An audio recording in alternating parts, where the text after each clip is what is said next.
তো হ্যালো বন্ধুরা, আবার একটা নতুন ভিডিও নিয়ে আমি আপনাদের সাথে চলে এসেছি। এই ভিডিওটা হতে চলেছে খুবই ইম্পর্টেন্ট। তো এই ভিডিওটা ফেরাউন সম্বন্ধে আপনাদেরকে আলোচনা করে জানাবো। তো ফেরাউন কিভাবে মারা গিয়েছিল, কোন নদীতে মারা গিয়েছিল, তো কিভাবে তার ফেরাউনের মৃত্যুর ঘটনাটা, সেই সম্পর্কে এই ভিডিওর মাধ্যমে আমরা আলোচনা করব। তো বন্ধুরা, যদি ভিডিওটা ভালো লেগে থাকে তাহলে চ্যানেলটিকে সাবস্ক্রাইব করবেন। তো দেখুন বন্ধুরা ভিডিওটা। ফেরাউন কি লোহিত সাগরে ডুবেছিল না নীল নদে? ডাক্তার মরিস বুকাইলের ইসলাম গ্রহণের এক বিস্ময়কর ঘটনা আমরা অনেকেই শুনেছি। 1981 সালে মিশর থেকে ফেরাউনের লাশ আনা হয়েছিল ফ্রান্সে। রাজকীয় সম্বর্ধনা দেয়া হয়েছিল রেমসেস দ্বিতীয়র অভিশপ্ত লাশকে। লাল গালিচা সম্বর্ধনা দিয়ে বরণ করা হয় ফেরাউনকে। এর আগে তার পাসপোর্ট তৈরি করতে হয়। পাসপোর্টে তার পরিচয় লেখা হয় মহান মিশর সম্রাট। ফ্রান্সের আইন হিসেবে জীবিত বা মৃত কেউ ফ্রান্সে পাসপোর্ট ছাড়া ঢুকতে পারে না। নিয়ম মেনে তাকে ফ্রান্সের ল্যাবে হাজির করা হয়। বিখ্যাত সব সার্জন এবং বিজ্ঞানীরা সারা রাত গবেষণা করে আবিষ্কার করেন যে রেমেসিসের মৃত্যু হয়েছে সাগরে। তার শরীরে লবণের কণা পাওয়া গেছে। সাগরে ডুবে মরা ছাড়া এমন লবণের কণা পাওয়া সম্ভব নয়।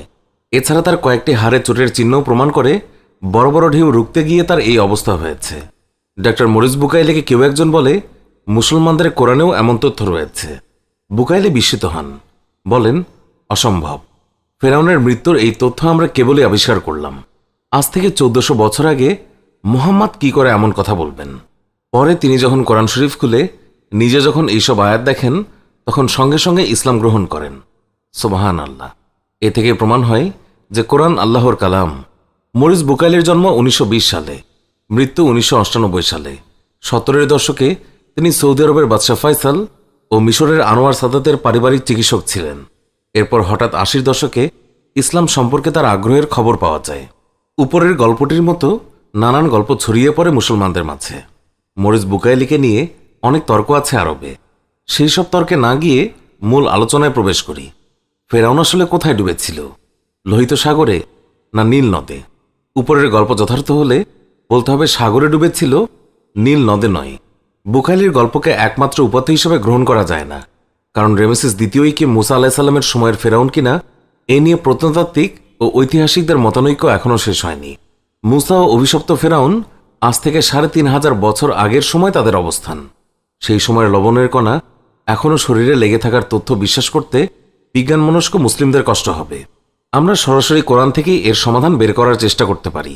পবিত্র কোরআনে হজরত মুসা ও ফেরাউনের ঘটনা বহু স্থানে উল্লেখ করা হয়েছে। এত অধিক আলোচনা অতীত অন্য কোনো মানুষের ব্যাপারেই করা হয়নি। এত আলোচনা সত্ত্বেও কোথাও এই কথা স্পষ্ট করা হয়নি নদী না সাগরে নিমজ্জিত হয়েছিল ফেরাউন। দুই রকম দাবি করা হয়েছে এবং দুই দাবির পক্ষেই রয়েছে বেশ কিছু সাক্ষ্য প্রমাণ। মূলত কোরআনের আয়াতসমূহের তর্জমাতেও ভিন্নতা দেখা যায়। যেমন এখানে সূরা জারিয়াতের 40 নম্বর আয়াতের অর্থ দেখুন। গিরিশচন্দ্র তার তর্জমায় লিখেছেন, পরে আমি ফেরাউনকে ও ফেরাউনের সৈন্যদেরকে আক্রমণ করিলাম, অবশেষে তাদেরকে নদীতে নিক্ষেপ করলাম এবং সে নিন্দিত হইল। জারিয়াত 40। একই আয়াত ইফোবার তর্জমায় লিখেছে, এবং উহাদের সমুদ্রে নিক্ষেপ করিলাম। নদী না সমুদ্রে এই নিয়ে যেমন মতানৈক্য, তেমনি কোন সাগরে বা কোন নদীতে তা নিয়েও হতে পারে ইখতিলাফ। আরবের কিছু কিছু গবেষকদের মতে ভূমধ্যসাগরের কথাও পাওয়া যায়। অধিকাংশ গবেষকদের মত হচ্ছে লোহিত সাগর, আর অনেকের মত হচ্ছে নীল নদ। মিশরের নীল নদ ছাড়া আর কোনো নদী নেই। কিন্তু সূরা জুখরুফে আল্লাহ তাআলা ফেরাউনের বক্তব্য উদ্ধৃত করেছেন এবং তিনি বলেছেন, হে আমার সম্প্রদায়, মিশর রাজ্য কি আমার নহে? আর এই নদীগুলি আমার পাদদেশে প্রবাহিত, তোমরা ইহা দেখো না? জুখরুখ 51।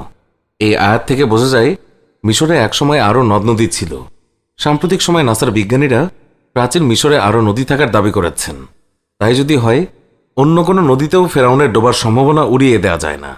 বিতর্ক দীর্ঘ না করে নদী না সাগর তার একটা সমাধানে আসার চেষ্টা করা যাক পবিত্র কোরআনের বিবরণ থেকে। মূলত কোরআনে এই ঘটনার বিবরণ দিতে গিয়ে দুইটি শব্দ ব্যবহার করা হয়েছে। এক হচ্ছে বাহর, অপরটি ইয়াম। বর্তমান আরবিতে বাহর শব্দটিকে বললেই সাগর বোঝায়, কিন্তু কোরআনে বাহর শব্দটি একাধিক স্থানে বারের বিপরীতে ব্যবহৃত হয়েছে, অর্থাৎ স্থলের বিপরীতে। যে কোনো জলমগ্ন স্থানকে আরবি অভিধানেও বাহর বলা হয়েছে। আর ইয়াম শব্দটি কোরআনে ফেরাউনের ডোবার ঘটনা ছাড়াও আরও কয়েক স্থানে এসেছে, যেখানে নদী অর্থে ব্যবহৃত হয়েছে। সাম্প্রতিক ভাষাবিজ্ঞানের গবেষণায় আরও দেখা যাচ্ছে ইয়াম শব্দটি প্রাচীন হায়ারোগ্লিফিক ভাষার শব্দ। হায়ারোগ্লিফিক ভাষায় ইয়াম আরবি মাউন্ট শব্দের সমার্থক, আর এই শব্দের ব্যবহার এখনও পূর্ব সুদানের কিছু কিছু অঞ্চলে রয়েছে। সুদানের কয়েকটি জাতি ইয়াম শব্দের অর্থ তারা নদী করে থাকে। লোহিত সাগরের জন্য ইয়াম শব্দের ব্যবহার আরবে কখনোই ছিল না। মুসা আলাইসাল্লাম বনি ইসরায়েলকে নিয়ে অবশ্যই ইসরায়েলের দিকে যাত্রা করতে চেয়েছিলেন, কিন্তু ফেরাউনের রাজ্যের সীমানা থেকে বের হওয়ার চিন্তাই ছিল তাদের সবার আগে। সেই হিসেবে তিনি মিশরের উত্তর পশ্চিম সীমান্তের দিকে অগ্রসর না হয়ে অপেক্ষাকৃত কাছে দক্ষিণে সুদানের দিকে নীল নদের ওপরে যাওয়াই ছিল সহজতর। এরপর ধীরে ধীরে তীর ধরে তিনি সিনাই পর্বতের দিকে যাওয়া অসম্ভব নয়। এখানে এসে সূরা বাকারার একটি আয়াত দেখুন। যখন তোমাদের জন্য নদীকে বিভক্ত করেছিলাম এবং তোমাদেরকে উদ্ধার করেছিলাম ও ফেরাউনের সম্প্রদায়কে ডুবিয়েছিলাম, আর তোমরা তা প্রত্যক্ষ করেছিলে। সূরা বাকারা আয়াত 50। এই আয়াতে আল্লাহ বলেছেন, ফেরাউনের ডুবে যাওয়ার বিষয়টি বনি ইসরায়েল দেখছিল। এখন বুঝুন, লোহিত সাগরের প্রস্থ 300 কিলোমিটার। ওপারে যাওয়ার পর বনি ইসরায়েল কমপক্ষে 150 কিলোমিটার দূর থেকে কি ফেরাউনকে দেখেছে? নীল নদের বর্তমান প্রস্থ প্রায় 3 কিলোমিটার। প্রাচীন মিশরে আরও দীর্ঘ হওয়া অসম্ভব নয়। আমাদের পদ্মা নদীর মতো প্রমত্ত অবস্থায় যদি ফেরাউন নীল নদে ডোবে, তাহলে কোরআনের বিবরণের সঙ্গে মোটেও অসঙ্গতিপূর্ণ মনে হয় না। 3-4 কিলোমিটার পথ খালি চোখে দেখা সম্ভব, কিন্তু কয়েকশো কিলোমিটার পথ খালি চোখে দেখা যায় না। তাছাড়া দক্ষিণ মিশরে বনি ইসরায়েলের বসবাসের কথাও প্রত্নতাত্ত্বিক গবেষক ও ঐতিহাসিকরা লিখেছেন। সুদানে বনি ইসরায়েলের কিছু বংশ বিস্তার হয়েছিল। মিশর থেকে যাত্রা শুরুতেই তারা মরুভূমির পথ বেছে নিয়েছে বলে মনে হয় না। তাওরাতেও হিজরত 14 নম্বর অধ্যায়ে লেখা আছে, কয়েক মাস পর তারা সিনাই পর্বতে গিয়ে পৌঁছায়। আরও একটি বিষয় হচ্ছে, ফেরাউনের ভয়ে হিজরত করা বনি ইসরায়েল লোহিত সাগর অভিমুখে যাত্রা করলে দীর্ঘ সময়ের প্রয়োজন। কয়েকশো মাইল পাড়ি দিয়ে লোহিত সাগর, তারপর আবার লোহিত সাগরের দীর্ঘ পথ রাতারাতি পায়ে হেঁটে পাড়ি দেওয়া মোটেও স্বাভাবিক মনে হয় না। অলৌকিকভাবে তারা রাতারাতি এত দীর্ঘ পথ পাড়ি দিয়েছে এমন কোনো ইঙ্গিত কোরআনেও নেই। সর্বশেষ সূরা ইউনুসের বর্ণনা দিয়ে আলোচনা করব। ইরশাদ হয়েছে, আজ আমি ফেরাউনের দেহটি রক্ষা করব, যাতে তুমি তোমার পরে যারা থাকছে তাদের জন্য নিদর্শন হও। অবশ্যই মানুষের মধ্যে অনেকেই আমার নিদর্শন সম্বন্ধে গাফেল। ইউনুস আয়াত 92। ইমাম তাবারি তার তাফসির গ্রন্থে ইবনে আব্বাসের ব্যাখ্যায় বর্ণনা করেছেন, বনি ইসরায়েল জলরাশি পাড়ি দেওয়ার পর সন্দেহ করেছিল যে ফেরাউন মরেছে কিনা। তারা তার লাশ দেখতে চাচ্ছিল। আল্লাহ তাআলা ফেরাউনের লাশ তীরে ছুঁড়ে ফেলেন। বনি ইসরায়েল তা দেখে নিশ্চিত হয়।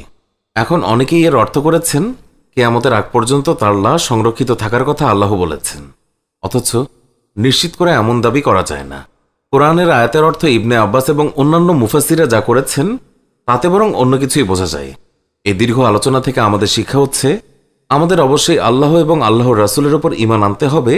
আর বৈজ্ঞানিকভাবে প্রমাণিত হোক বা না হোক, কোরআন সর্ব অবস্থায় সত্য। বিজ্ঞান মিথ্যা হতে পারে, কোরআন কখনো মিথ্যা হতে পারে না। কোরআনের কোনো বিষয়ে বৈজ্ঞানিক কোনো সমর্থন পেয়ে উল্লাসিত হওয়া ঠিক নয়, ভালো করে যাচাই করে নেওয়া উচিত। ফেরাউন লোহিত সাগর, না ভূমধ্যসাগর, না নীলনদ বা অন্য কোনো নদীতে ডুবেছে। হ্যালো বন্ধুরা, দেখতে পেলেন এই ভিডিওটা। তো এই ভিডিওটা খুবই ইম্পর্টেন্ট একটা ভিডিও ছিল। তো এই ভিডিওতে দেখতে পেলাম যে ফেরাউন কোথায় মরেছিল এবং লাশ কোথা থেকে পেয়েছিল, এবং ডাক্তাররা ফেরাউনের লাশ দেখে কি বলছিল, এবং কোন নদীতে ফেরাউন তা ডুবে মারা গিয়েছিল। তো কি কারণে, সমস্ত কিছু তথ্য এই ভিডিওটার মাধ্যমে পেলাম। তো ভিডিওটা যদি বন্ধুরা ভালো লেগে থাকে তাকে চ্যানেলটিকে সাবস্ক্রাইব করবেন এবং শেয়ার করবেন, লাইক করবেন। ওকে বন্ধুরা।